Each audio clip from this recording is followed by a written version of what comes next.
Samedi 3 août 2024, à la une des journaux parus ce samedi, nous allons démarrer avec l'info qui revient sur la convocation de Diegui Diop à la section de recherche de Keur Massar. Selon le journal, l'ancienne directrice de la direction de la promotion de l'économie sociale et solidaire est convoquée pour avoir refusé de faire la passation de service avec son successeur qui ne peut jusque-là prendre fonction. Dans le même journal, recrudescence des accidents de la circulation, le ministre de l'Intérieur, Jean-Baptiste Tine, déplore l'hécatombe sur nos routes. Dans le quotidien national Le Soleil, journée de mobilisation citoyenne et de l'Arbre du 3 au 4 août, Reboisier pour survivre, mentionne le quotidien national Le Soleil. Libération qui revient sur l'agence pour la promotion de l'artisanat, un pillage en toute impunité.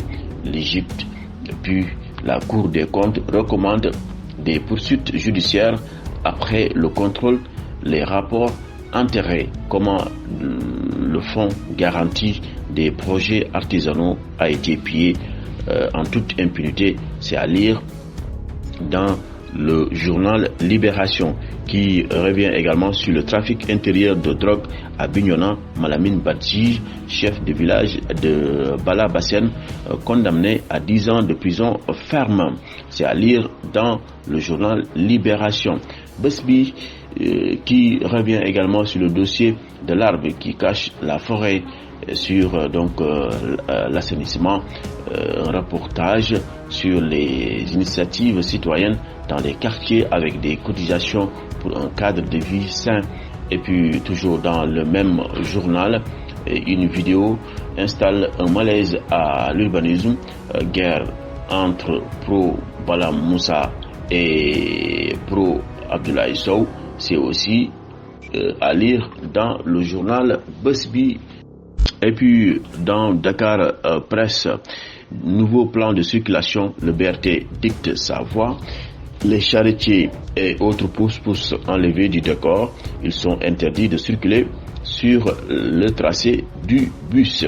Walfadjri quotidien revient aujourd'hui sur la déclaration de patrimoine, jeu de cache-cache, nous dit Walfadjri.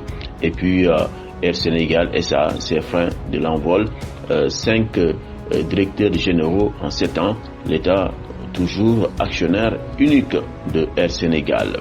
Grand oral dans les assemblées nationales sous contrôle de l'opposition, Sonko au défi de la majorité, c'est à la une du journal Sud Quotidien. Si la proposition de loi portant réactualisation du règlement intérieur de l'Assemblée nationale ouvre la voie à la tenue de la déclaration de politique générale, ce grand oral est parti pour se tenir dans un contexte politique marqué par une assemblée générale, par une assemblée nationale sous contrôle de l'ancien régime. Un grand risque pour le Premier ministre Ousmane Sonko, potentiellement menacé de motion de censure. Peut-on lire dans le journal Sud Quotidien qui revient également sur la campagne nationale de reboisement. Touba lance la 41e édition de cette journée. Enquête revient également sur des séries d'accidents mortels de la route. Le général Tine secoue ses services. C'est ce que mentionne Enquête dans sa parution d'aujourd'hui. Le ministre de l'Intérieur était hier à Banja à la suite d'un accident ayant causé la mort de 3 personnes. La police et la gendarmerie qui sont sur les routes ne font pas suffisamment leur travail. Des caméras pour une plus grande transparence, peut-on lire dans le journal. Limogeage du docteur Cherkien, les enjeux de son départ, c'est à lire aussi dans le journal Enquête. L'observateur d'aujourd'hui donne la parole à Abdoulaye Ba, un ex-cadre de l'administration pénitentiaire, grève de l'AVC, de la surpopulation carcérale, l'absence de programmes efficaces et de réhabilitation des réinsertions conduit à des taux élevés de récidive. Et puis le journal aussi revient sur la précarité de l'emploi, la cote d'alerte, la CSA, l'UNSAS dénonce des agressions graves contre les droits des travailleurs et une entreprise de démantèlement des acquis sociaux.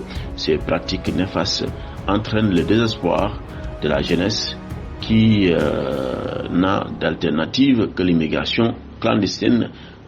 C'est ce que mentionne aujourd'hui l'Observateur. Et puis, Jeux olympiques 2024, Paris n'est pas encore magique pour les Lions du Sénégal. Source A revient aussi sur la grève décrétée par le personnel de Gabodola Gold Operation. La direction réplique par le Garça Garça. C'est ce que mentionne Source A.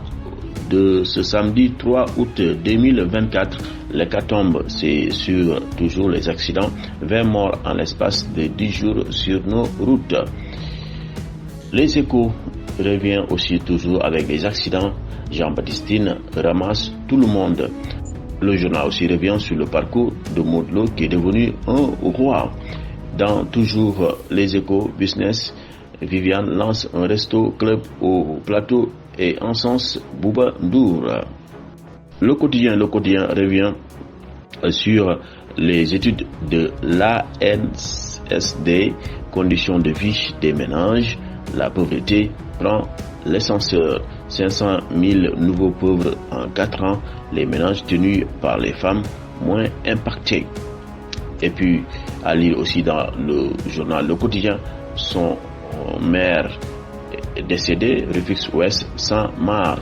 C'est en tout cas le journal Le Quotidien qui titre ainsi. Voilà, c'était tout pour les quotidiens parus aujourd'hui. Merci.